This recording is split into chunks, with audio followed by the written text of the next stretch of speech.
Hello again, Mr. Harris here. I wanted to explain to you in this video what number sense is. This is a concept, a term that we encounter often in Singapore math and our approach to mathematics. So I just wanted to briefly explain to you what that means.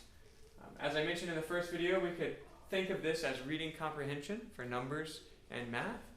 Like with reading and words, we need to first know how sounds go together to make words, and then how we can put those words together to express thoughts, to express complete thoughts in sentences.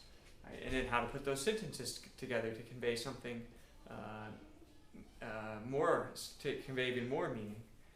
So that's the basic idea. As number sense is like reading comprehension, how to put numbers together and to do things with them. Right? So having strong number sense, being able to develop that, means that I have a flexibility with the numbers.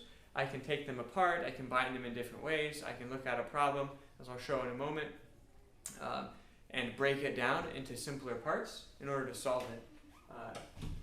So it means that I understand the relationship between numbers. I'm able to, again, combine them and take them apart, and I also understand how different operations affect them. I understand what happens when I add, what happens when I subtract, what happens when I multiply, divide.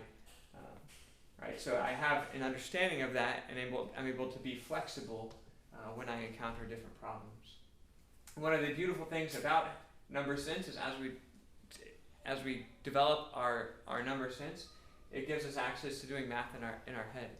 Rather than having to write everything out, we can look at numbers and break them into easier parts in order to do something in our head.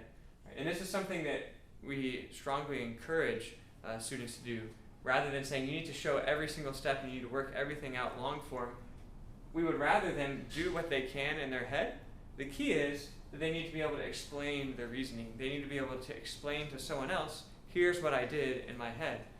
And that shows that they're not just guessing to get the right answer, but that they actually understand what's happening. And the way that they explain it might be different than the way that I would explain it. The way that you would explain it might be different than the traditional algorithm used to solve that type of problem. But if the way that they explain it is reasonable and arrives at a solution, a correct solution, then it means that they understand something that's happening and they have this grasp and this flexibility of the numbers, and they're able to do something with them.